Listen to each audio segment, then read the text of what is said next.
트위터 설전, 노 마스크, 더 이상 말할 필요도 없는 이분 자리를 최고령 대선 후보 조 바이든이 넘겨받을 가능성이 점점 커지고 있습니다. 조 바이든이 미국 대통령이 되면 어떤 일이 벌어질까요? 징글징글하게 싸우던 중국과는 이제 화해하게 되는 걸까요? 한국과도 애증의 관계인 화웨이가 정말 규제에서 풀려나기는 하는 걸까요? 아무래도 중국 시진핑은 이번 미국 대선 결과를 탐탁하게 생각하지 않을 것 같습니다.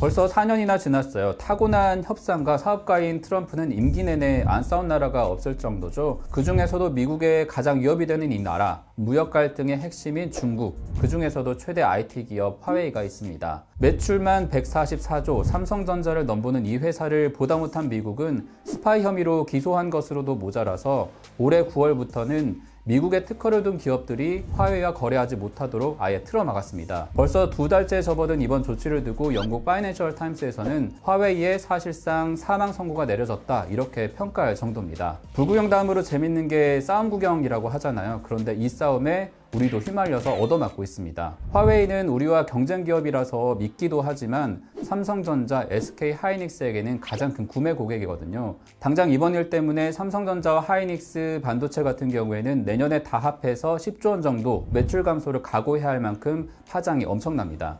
그만큼 우리나라 기업들에게도 이번 미국 대선 결과가 아주 중요한 문제라는 거죠. 화웨이는 5G 네트워크 장비 점유율 31%로 세계 1위, 미국이 자랑하던 IT 인프라를 잠식하고 있는 것은 물론이고 2011년부터 끊임없이 제기돼 온 중국 장비들의 백도어, 보안 이슈 때문에 견제를 받을 수밖에 없는 회사입니다. 더구나 중국은 화웨이 같은 첨단 기술 기업들을 키워내면서 GDP 규모로 이미 미국을 턱 밑까지 쫓아오고 있는 상황이거든요. 특히 올해는 코로나19 때문에 미국이 경제 재개를 하지 못해서 주춤하는 사이에 3.2%의 성장률을 회복하며 그 격차를 더 좁혔습니다. 이쯤 되면 트럼프가 아닌 누가 오더라도 중국부터 잡아야 하지 않을까요? 옛말에 국관이 명관이다 이런 말이 있잖아요. 중국에서 어떤 반응이 나오느냐 하면 트럼프가 차라리 낫다, 더 까다로운 바이든이 대통령이 되면 협상하기가 더 어려워질 거다 이런 전망들이 나오고 있다고 해요. 중국이 환율을 조작하고 철강, 알루미늄을 덤핑해 수출하고 미국의 지적재산권을 침해하는 스파이 활동을 지속했다. 바이든이 내놓은 공약집을 보면 대중정책에 있어서만큼은 놀라울 정도로 트럼프와 똑같습니다.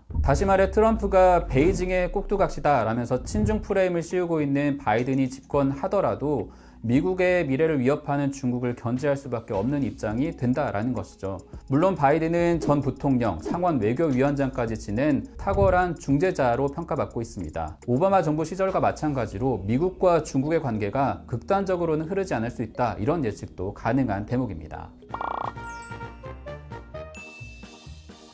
세계 최강 두 나라가 앞으로 4년 동안 또 싸워야 한다니, 그렇다면 우리나라는 어떻게 해야 되는 걸까요? 국내외 투자기관들이 발간한 보고서를 보면 약간의 기회를 발견할 수 있습니다. 우리나라에서는 그린 뉴딜이라고 부르는 친환경 정책에 힌트가 있는 건데요. 미국이 파리 기후협약에 다시 가입하고 인프라 투자를 확대하게 된다면 한국의 수소 전기차, 수소 연료 전지, 소재, 태양광, 배터리 산업들이 수혜를 받을 수 있다 이런 전망들이 나오고 있습니다. 중국이 128단 낸드 메모리를 만들었다라고 발표하고 있지만 삼성전자와 기술 격차는 5년, 시진핑이 말하던 2020년 반도체 자급자족은 물거품이 돼버렸잖아요. 이대로 중국 첨단 기술에 대한 규제가 지속이 된다면 한국 반도체, 5G 장비 업체들이 격차를 더 확대할 수 있는 여건이 될 것으로 보입니다. 문제는 우리나라가 중국과 지리적으로는 가깝고 미국과는 동맹이라는 그 사이에 끼어있는 구조라는 점인데요. 트럼프는 좀 불리해 보여도 돈이 된다면 협상은 했잖아요. 근데 바이든이 집권한 미국은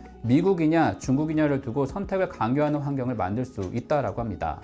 반도체 분야만 해도 지금 합종 연횡이 한창 진행되고 있는데 전 세계적인 부품 공급망이 재편되는 과정에서 중국을 배제해달라라는 이런 압박이 한국 기업들에게 이어질 수 있다라는 겁니다.